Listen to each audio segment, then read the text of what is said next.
I'm not Power. Okay, so yeah, my name is Carrie. I worked at Valley View for for almost 50 years. I left for a short time. If anybody remembers Frank Nursery, I slid over there for about 5 years, and then I came back.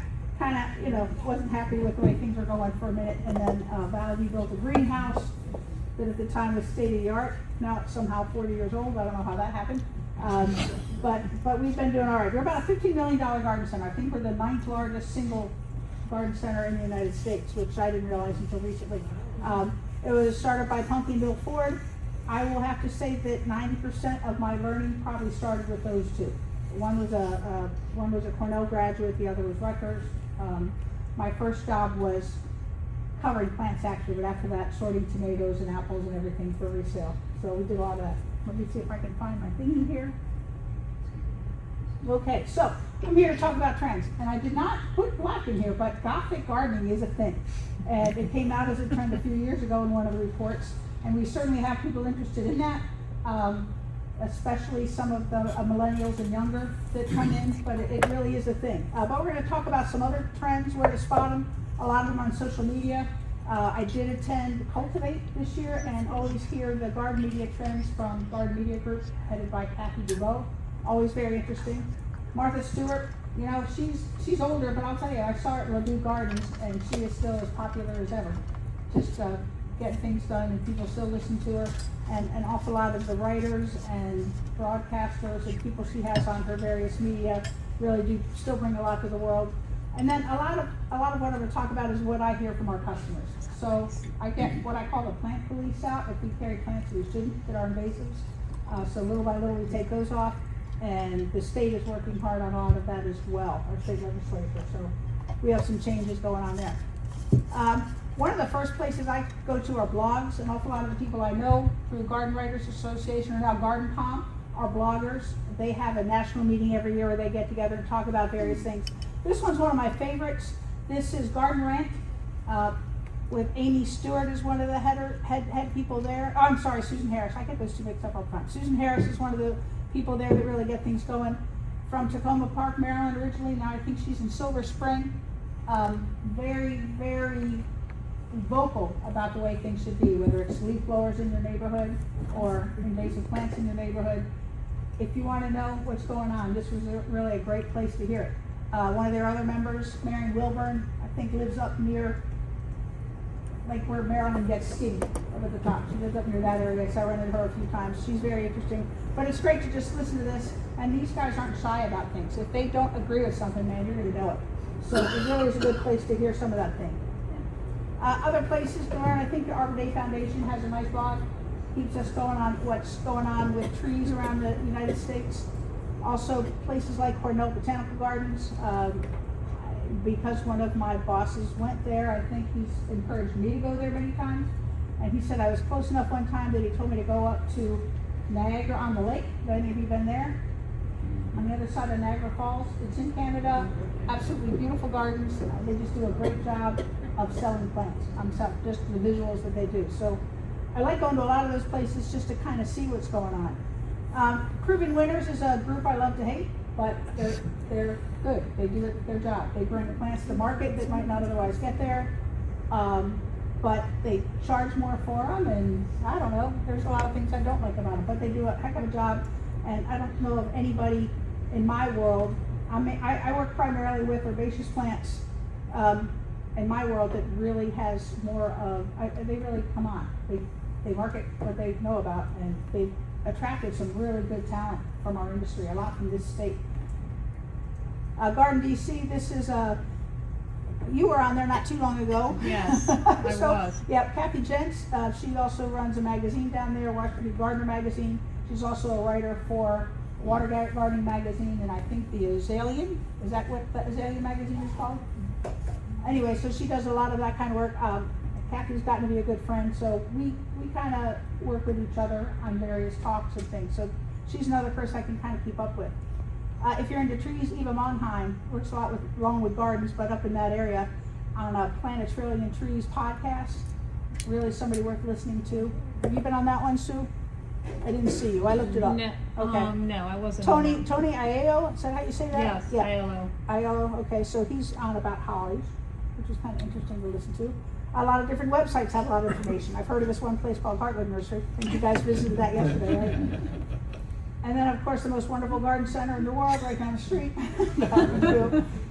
What's kind of cool about our website and a lot of garden center websites is they do have an app on their website called a plant finder, where you can go in and do a search of various plants. So I went in and did a search on hollies, and I did not bring that with me, I meant to. But we probably carry about 40 different varieties. I'm always, I don't know who Nellie Stevens is, but I know where Sabre Hill Road is. So I know a little about where some of these plants came from. Then you go to YouTube, and this person is amazing. Garden Answer, Lauren Laboudier and her husband, who does all the videography for the company, they just have an immense amount of followers. We tried to get her as a speaker to something several years ago, and first of all, her availability was, just couldn't get her.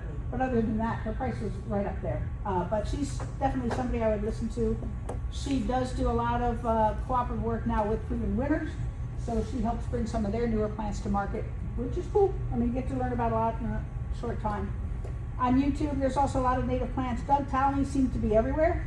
It's always fun to hear him. I've heard him live a couple of times, and just like you guys, he's just very passionate about what we can do to increase our planet, to just make it a healthier place to live.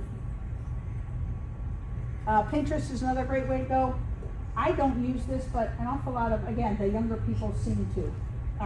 If I want an idea for my front garden that's all shade, that needs to be deer resistant, whatever, I can pop all that in there and come up with some garden designs for me. At Valley View, we don't do garden design per se. If somebody brings us a little drawing of their place, we can make suggestions of what would go where. We carry thousands of perennials and thousands of trees and shrubs, so, but we do planning for people. So we do get involved with that, and Pinterest is one of the areas that some of our customers do find some ideas. Some TV, there's a lot of local TV like I do. It seems like there's one in Harrisburg, there's one in Chicago, a lot of different things like that. Grow a Greener World with Joe Lample. He's been around for a long time. I met him through Garden Writers. He does a lot of vegetable gardening, but he also goes into trees and shrubs and perennials and other things at the same time. And then this guy, I think he's the only G in HGTV. He's the only gardener. Anybody else know any other gardeners that are ever on there? It's all home flips and all that kind of stuff. But he does a great job. He's a master gardener. He's been doing it for a long time. And we get to see him occasionally at some of the meetings we go to. And then newspaper is not what it used to be. I'll just say that. We've had some good columnists here in Maryland. This is Margaret Roach from the New York Times, and that kind of gets spread over, that gets picked up by various people. There's also some newspapers that'll have an in the garden thing. In Maryland, here in our Baltimore Sun, very often our extension service would have a column in there just talking about what plants, or people would have questions and answers and that sort of thing. But newspapers have gone away for the most part, I'm going to say. They're still out there, but not quite as often. Martha Stewart, she's got everything. So she's got radio, TV, magazines. Her columnists show up everywhere. I know several people that have been interviewed by somebody from the radio station or the TV. So she still is pretty popular and strong with where she's going with things. Gardening magazines, again, not as big a deal as they used to be, but they still are. So if you're writing for horticulture, or you're in Birds and Blooms magazine, or some of the country garden magazines, I still love to pick them up. When I know I'm going to be down for a little bit at home, I still love to pick up a gardening magazine and check it out. I still subscribe to Fine Gardening magazine, and I love Garden Gate magazine. So there's still a lot of great ones out there. They're just a little harder to find, I think, than they used to be, and people do rely a lot more on the web. These are some of the people I follow on Facebook and Instagram that I really enjoy. Cottage in the Court is down out of DC, Washington Gardener magazine. I've started following you guys. I follow Homestead Gardens. They're a big garden center like we are, about an hour and a half away, I guess. So I just like to see what they're doing. Baltimore County Master Gardeners and Maryland Master Gardeners. The Baltimore County Master Gardeners meet, like, what are they? A walk away, right? Down at the Ag Center. We have Baltimore County Ag Center. So they're great to be in with. We have a local organization called Maryland Nursery Landscape and Greenhouse Association. If you're in Maryland, you should be a member. If you have anything to do with this industry. Alan, how long have you been a member there? Since he runs the place. Ladue Topiary Gardens, I live 7 miles from Ladue, and I didn't go there for the first probably 10 years I lived in my house. And I'm very sorry about that, but since then I'm a regular visitor. My only problem with them is they're closed on Wednesdays, which is my day off. But I make it up there because they're close by. And then Longwood Gardens is just an hour and a half away from us, so that's another great resource for us to see things, get inspired. Hilton Carter, so funny story. So I read about Hilton Carter in the New York Times, and they talk about this guy and how much he's influencing houseplants. Really, he's a houseplant stylist, does a lot of things indoors. And I'm like, wow, wish we had an influencer like that. You know, wouldn't it be cool to know somebody like that? I, honest to God, walked down to our greenhouse and he was down there. I didn't know he was in Baltimore, but he was down there. He's a regular customer. We've collaborated on a few things together. We've helped him get plants when he needs them out of Florida, various things. So he's somebody that I follow on Instagram especially. He has 650,000 followers or something like that. Summer Rain Oaks is another one that's and a lot of edibles. Brian Arthur did a lot of work with, I think it was Cabanos a few years ago on some edible plants. Kelly Norris, I don't remember who he was with. I mean, he's on his own now, but he was up at Philadelphia Flower Show a few years back and had one of the prize-winning landscapes up there. Farmer Chippy, he's a local guy from Trinidad that works in urban agriculture down in Baltimore and has really just brought a lot of people together. He's just from all over Maryland and really the world in different areas. Martha Pindale is a professional gardener, but she knows everything there is to know about perennials. She's been a longtime friend and colleague. Claire Jones does a bouquet a day on Instagram that just whatever's in her yard, she forages and puts together. It's just fun to follow, and you're like, well, I could do that. And I have. I mean, I follow her all the, I copy it and steal all the time. Alan Armitage, again, going back to Cultivate, I got caught up in one of his talks about perennials, and he's a regular with Man of You and with their yearly talk. Kelly Billings, if you don't know anything about water gardening, she's your person. And then David Culp, another landscaper, speaker, worked in the industry forever. He just redid the gardens at Ladue. They have a little college garden in front of their house there that he just redid. Garden Media Trends, so I went this year to listen to Kate Dubois, so this is my take on what she said. So if it doesn't follow exactly, if anybody else heard her, it's whatever. You sit there and go, how can I apply that to what I'm doing? So we try to do a lot of that. One of them is lemonading. Things are a little chaotic here and there. So we have to be, I think, optimistic about what's right in life, but it can't be fake. You have to find some joy in what you're doing. Turning some setbacks into an opportunity is the way to go. Turning burnout into mindfulness. I've been working at retail for over 50 years. I have gone through burnout stages now and then, but I've always found something to pull me back. It's almost always been people that love plants. I like plants, but I love the people that like plants. We have a bonsai group that meets every month at our place, and a lot of them are members of Maryland Bonsai Association. But a lot of new people come in all the time too. But you talk to these guys and you're like, they don't name me that. We have a few women in the group. But I'm like, how many trees do you have? And they're like, I don't know, 200, 300. It just amazes me when you get into collecting just how passionate these people are. So I love hearing about that more than I really want to do it myself sometimes. I think being purpose-driven is one of the things she talked about. So an awful lot of what we do in Maryland, we have the Chesapeake Bay that we worry about it a bit. So an awful lot of legislation has gone in to stop fertilizing in the winter. Various things. You can have a Baywise landscape certified. You can also have a certified wildlife habitat. You can be a certified naturalist in Maryland. There are all sorts of things you can do. And I think having that purpose when you do go out to your garden is really a cool way to go. And a cool way to kind of remember things. This is at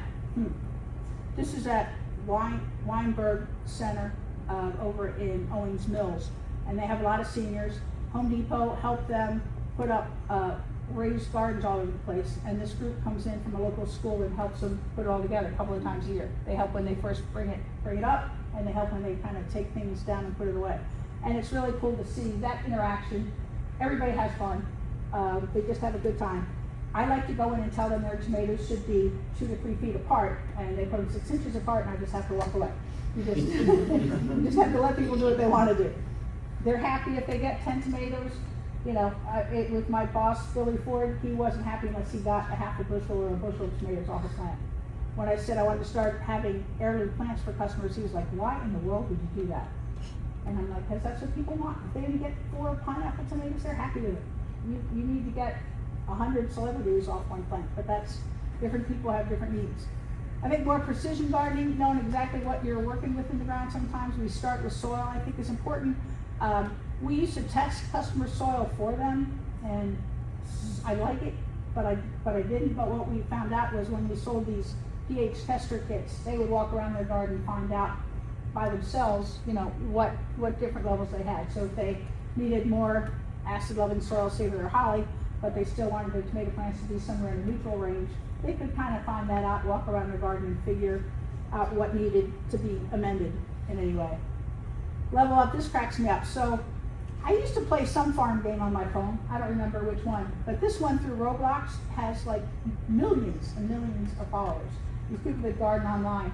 So we can hope that some of those people actually plant a tomato garden at some point. But it just amazes me. These farms grow and all these different things, but Roblox is the big one right now. Personal museums and curating plants. Again, this amazes me. So how many hollies do you have, Sue? I mean, how many different varieties? Well, 12? thousands. Thousands, okay. So, I mean, I've done it with, when Calibracoa first came out on the market, just that little mini petunia. I had to try every one in my garden to see which ones did best. They all did fine. But I would do the same thing now. I kind of do it with begonias. I'll try different begonias every year. So I do kind of curate them a little bit. My house plants, I can't tell you how I get those. I have a monstera now that's about 10 feet tall that started as a 4-inch plant. Wasn't that long ago. It's going to have to find a new home eventually. I live in a small rancher, single story, but it has a slightly elevated ceiling in the living room with a nice 12-foot bank of windows. And the plants grow very well in there, but they grow very huge. So my Norfolk Island pine was probably 10 feet tall by 10 feet wide. I finally had to gift that. I called Hilton and said, can you use this? And he was like, yeah. So that was cool. And what did I do? I don't know. Collection of hollies of kind of science. Again, I use Plant Finder at work just to see how many different ones we follow. I was going through my own photos to see which ones I have in my yard. I actually tried to do away with one. I had a sky pencil in my side yard that had been just annihilated by a woodpecker. Just all over the place. So I was like, all right, I have too many plants along this side anyway. So I took a saw and I took it down. I guess I was sawing it about 3 feet here, and I couldn't get the saw through anymore. So I walked away and I haven't walked back yet. So it's growing beautifully. It's fine. Plants want to survive. Plants want to grow. Another thing that Katie talked about was this botanical bento. It's kind of a curated compactness. I think these are Tillandsias. We have a lot of people that, not a lot of people, we have some people that do collect these now, which is kind of fun. My maiden name is Fern. I have curated, I've put like 4 ferns in a little basket to give to my siblings, and most of them don't die right away. I've learned which ones. Stay away from maidenhair ferns, pots. I mean, out in the garden they're great, but they don't keep them watered well inside. There we go, I'm sorry, keep it right. Architecture, so people getting their pets involved. This is a commercial set we had at Valley View, and I got to bring my dog Jefferson in to be in the commercial, which was a lot of fun. You only see his feet, but this dog has been my joy. He also, I have 2 femurs that were broken a few years ago. He helped me do that. But all in all, whatever. I've gotten to replace furniture after I got them. But a lot of people, they want plants that are pet safe and animal safe, and they've moved a lot from dogs and cats into chickens or goats. It's amazing to me how many people have chickens in relatively small yards. This is my friend Jan. Those aren't her goats, those are her sons, but those are her chickens. And then this is the color of the year, according to Katie. It's these kind of muted colors. This is a Fender guitar that came out in this color in special edition. These are some yarns that came out. So you can find some of these colors. They're not as bright as other things. They're sort of muted, and you can see what plants would kind of fit in there and kind of work with it. Again, my begonias work in some of those areas, a lot of the ferns that I grow.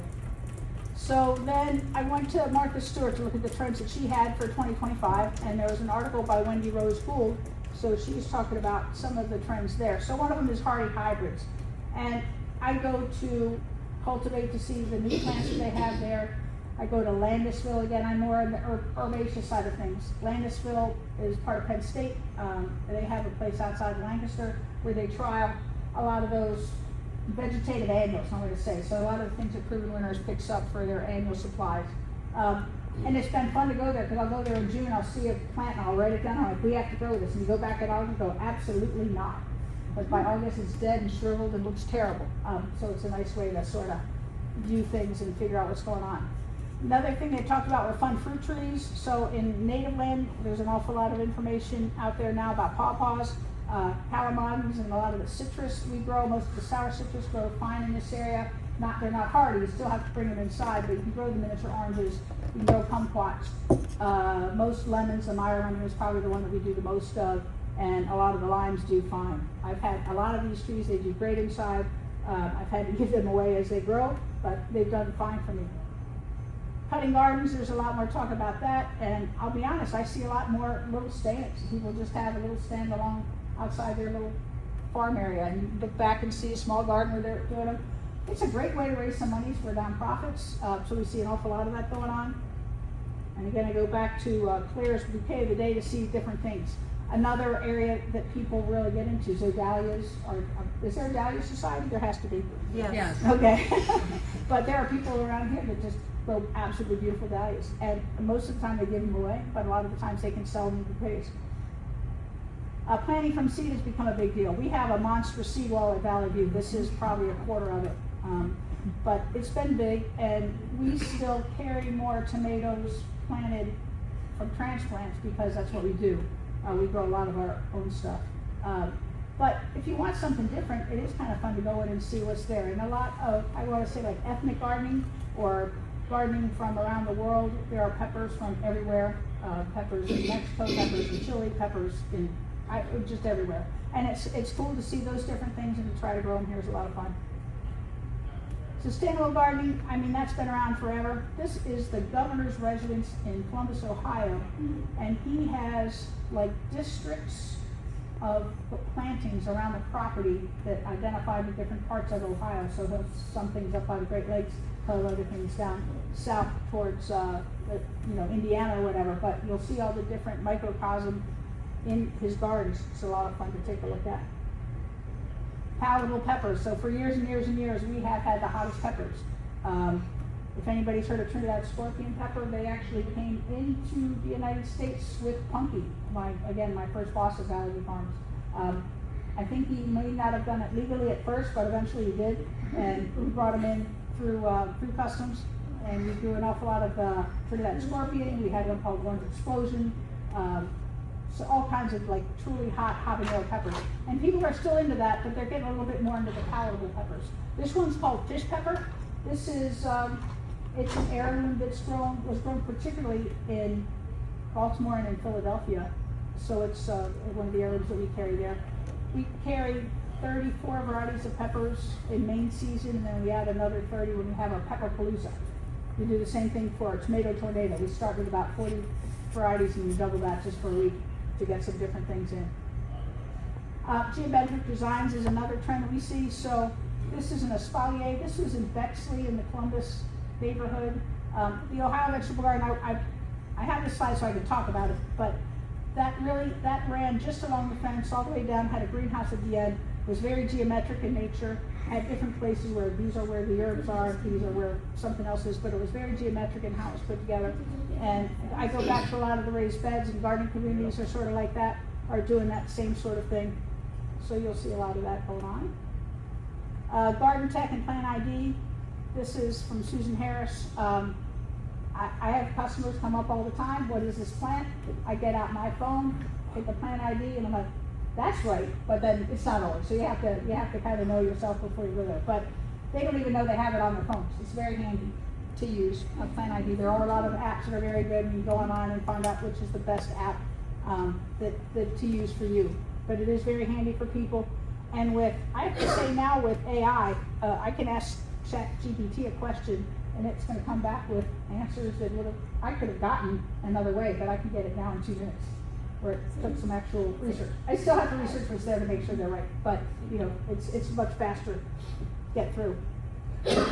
And then a lot of soils, so we carry this product called Leaf Grow. It's from the Maryland Environmental Service, but there are a lot of different soils available around that you can test and get into your garden, and that seems to be a big deal to make sure where we start is where we want to be.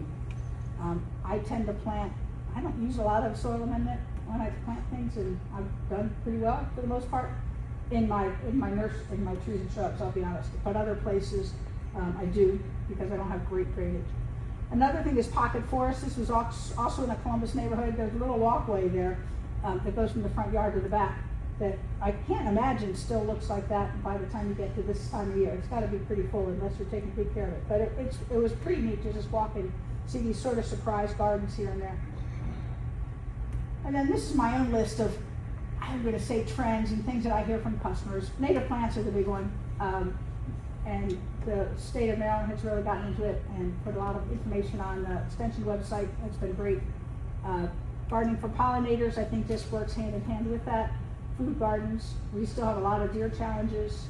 A lot of people just don't want to plant anything because they're afraid of the deer. I have no problem using the spray stuff to keep them out. I use one called, I don't remember, it's in a red bottle. Anyway, I use that because it doesn't smell so bad. Fighting invasives is huge. Minor bulbs versus, daffodils we're finding don't have an awful lot of pollinator activity, so let's try some of these other bulbs that might have a little bit more. Aeroids, indoors, I think it's a lot of the, well, wait a minute, I have the slides, I should be going through those instead of telling you everything here. So native plants includes a lot of pollinator plants, and we're huge in that. Maryland has a tiered thing. If you are a native nursery, you get a lot more points, I guess, if you're a higher percentage what you grow happens to be native. We don't grow any of the perennials ourselves, we bring them in, but I'd say probably about 20%, if we're lucky, are natives, but we still carry a lot of exotics and other things in our mix. Again, deer resistance, cute little guys like to munch down my garden. Who's in my backyard? I had a farm fence there. The farm fence now is gone, but I put up another fence that keeps most of them out, and then a group put in conservation trees back behind me, so they put in all native trees, and they put in deer fence to keep them out, but it doesn't work all the time, so I can watch the deer go in. I'm glad they're going to their yard. Foraging, this is my friend Jen again. We get together with about, 8 or 9 of my nieces, and we just go outside, we cut up what we can out in the yard and bring it on in. Nobody gets winterberry this year because I cut that way back, but it'll be fine by next year, I'm sure. Invasives, this is a big deal. I remember loving purple loosestrife back in the day, and I couldn't believe anybody would want to get rid of that plant. And then I went up to Seneca Lake in New York State, and you couldn't get near anything because it was just everywhere. It was beautiful, but it was everywhere. It just took over in that sort of semi-swampy area without a problem. Use of softer pesticides, so a lot of the companies that have been around forever are putting out other things. This is probably corn gluten that they use as a natural weed preventer. Most of what we suggest now, we use a lot of oils, neem oil or horticultural oil, and a lot of softer soaps for things. Imidacloprid came off the market here, about 6-7 years ago, so our consumers can no longer use that. Minor bulbs, again, this seems to be a big deal. David Culp I mentioned already in his work for the New Gardens. He has a Galanthus Gala every year. It's become this huge event that people go to just to talk about these little snowdrops and the different varieties that they come in. So again, I think it's neat that you get into niche. That seems really niche-y to me. It's kind of fun to really do things. Aeroids, we do a houseplant show, I guess, like a little runway, and we show people the different plants we have. And aeroids, which is a lot of the philodendron family, have been huge the last few years. We had pink princess philodendron. I'm going to go back maybe 5 years. Was not available, so it was bringing in ridiculous prices. We had a 4-inch pot that we were selling for $49.99. We saw it other places for 10 times that, so it was pretty amazing. We had fights over the plants when it came in. But it just cracked me up because 20 years ago, I could buy all the pink princess I wanted, but nobody cared. But all of a sudden it hits Instagram, it's the plant, and it becomes huge. Monstera, the Thai constellation was that plant for a couple of years, but now that's available. Another thing we're seeing is miniature gardens, and some of this is, we've had terrariums forever. When I started Valley View in the 70s, we had one room dedicated to terrariums. There was, if any of you know Jim Hirschfeld, he made these terrariums in store for us. We also, though, had an 80-foot wall of just macrame hangers back in the 70s, so it was that kind of thing. But kusamono is a Japanese form, sort of bonsai related, of miniature gardens. And we also still do fairy gardens and terrariums. Our next to the annuals that we sell, that we track, this is our largest group of miniature gardens of the miniature plants we sell. And we went from some little plants from $1.99, now most of them were $5, some are more. And these are tiny, tiny plants. I think a lot of what I've seen is a lot more botanical gardens memberships. I go to Ladue, they have sold out things all the time. Longwood Gardens, you've got to make appointments to go in and see their gardens. I never used to have to do that. We could just show up and go. But there's an awful lot more of that, and I think people are looking for some education there. This is, I think her name's Shirley, but she's Butterfly Garden. She's also in charge of a lot of their education there. They bring in kids all the time for camps in the summertime. I've made plans to go to Coastal Maine Botanical Gardens this year for Christmas. I've been there a few times. I love Maine. And I just thought, okay, I need to take a few days off and just do it. So we're going to drive up and see that right before Christmas. I think our nature centers we have around us, we have Oregon Ridge, we have a few others. Those memberships and programs are great. They bring in speakers about birds, about plants, and really give us, again, some things to go on and try to, I guess, direct our way through gardening a little bit and what we want to see and do. And then there's a lot of educational activities. These guys just happened to be at the last trade thing we had at CCBC, where they were talking about the education, what we can do for gardening in our area. And you see the same groups and the same people everywhere, so you know that they have a heart for it and really, really care for the community at large, as well as their plants. Like I said, I love the plant part, but the people part even more. And that's really, that's not the end of my show, but that was, I guess it is. So I guess any questions? I know it's pretty quick. I'm a fast talker, and I knew we were behind, so I could get a little ahead. But any questions on anything you see in your own world? How many of you go to a garden center regularly? All right, that isn't Home Depot or Lowe's. That's what worries us, right? Okay, so an awful lot of our customers do shop at those stores, and what I find is they shop at both. So the people that I see at Valley View will walk in and I'll see at Lowe's too. The difference is, I hope we have more information at the point of sale where customers can read on the signs and everything. We have better people kind of helping them out. And you go from having, let's take poinsettias for example. You go from having 2 varieties of poinsettias at Home Depot, we probably have 20. And part of me says, who cares? Everybody wants a red one anyway. But part of me just likes to see all that different stuff, to see different orchids and to see different hollies and whatever, all that you might be able to see. Do I shop Home Depots? Yeah. Every once in a while you walk in there and you find that, clematis on sale, clematis, that you can't buy for that price. Do you find yourself using the same vendors over this many, many years? Yes and no. So I work, again, mainly on a basis. We're lucky around here. We just have the best. We have some of the best growers in the country, and they're right here, so it makes it easy for us. We met with one yesterday. It's in southern Pennsylvania, and just the amount that we do with them is extraordinary. But we also had a problem when Home Depot and Lowe's moved in that we couldn't get the plants anymore from the people we had gotten them from, because they were starting to contract grow for Home Depot and didn't have the room for us. So we expanded our own greenhouses. We're over in Hydes, Maryland, about 15 miles away, and we have 12 greenhouses over there, so we grow all of our vegetable plants, all of our hanging baskets, and I'd probably say half our annuals over there. And that's made a big difference for us because we have a little bit more decision making in there. We have also stayed away for now from proven winners as far as growing them, because we know we can buy them from several people, and I never need 102 a week, which is what John would have to go for us to get that. So yeah, but we do change all the time, and we meet people at trade shows. We're lucky again to have Mance right in our backyard, so we can go down and see the different plants they have here. And we try to get out and see people. But every buyer at our place is different, so I can't speak for everybody, but I know in my world, I love to see new people and get some new places in there.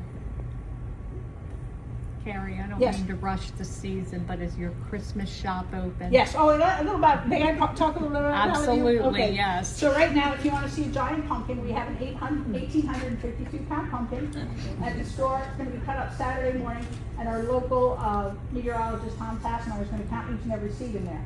We have a contest that goes on. If you write your number in the book and you win, you'll get a $300 value gift card, $200 for second, $100 if you're third.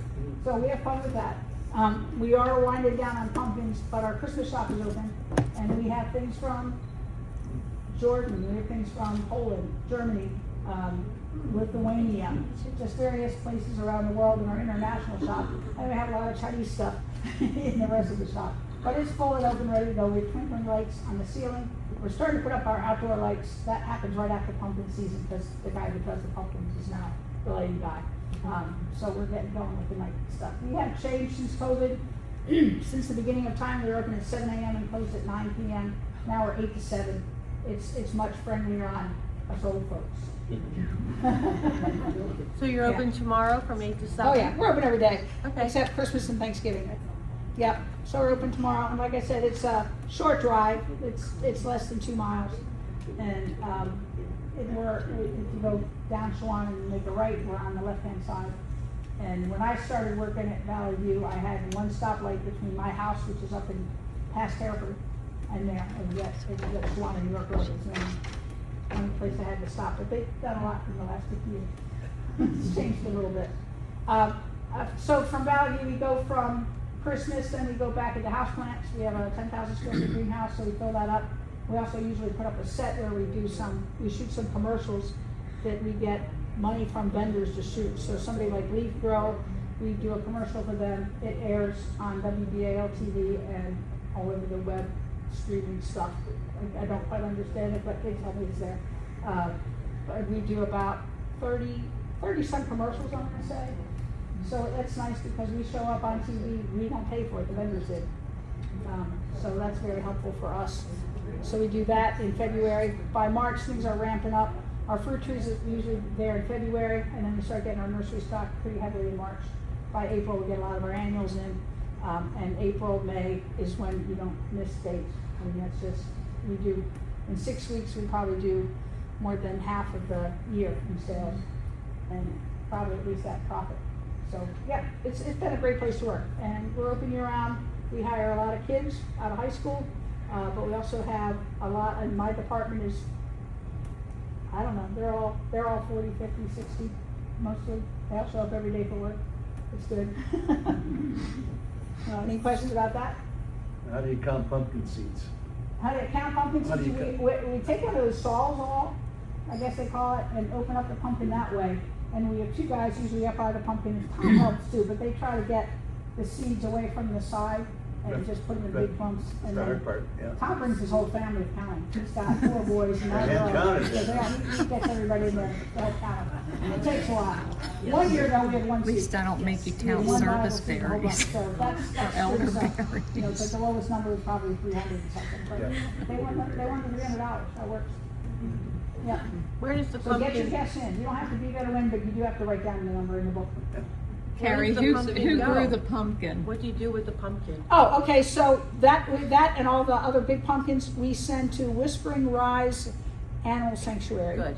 And the piggies eat them, or what other animals they have I up was gonna there. say, 'cause I have pigs. Oh, there you go, okay. We'll talk. And then the seeds all go back to the original grower, because, I mean, this is big money sometimes in this stuff.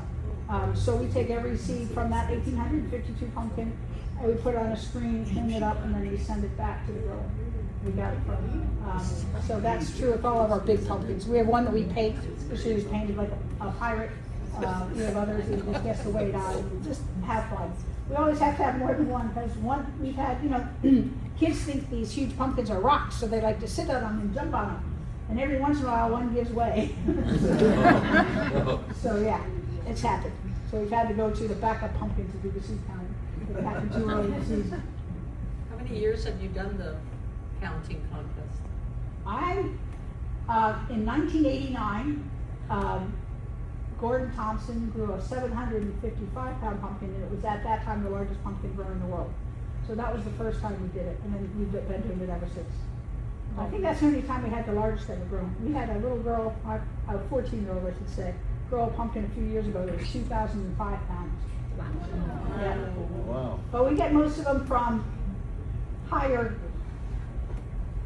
New York State and Canada and, New England. Most of the bigger pumpkins, I guess, need that longer day to really get going. Because you think of that little plant that probably doesn't go into the ground till June for frost, and it's June, July, August, September, gets 4 months to grow to be almost 2,000 pounds.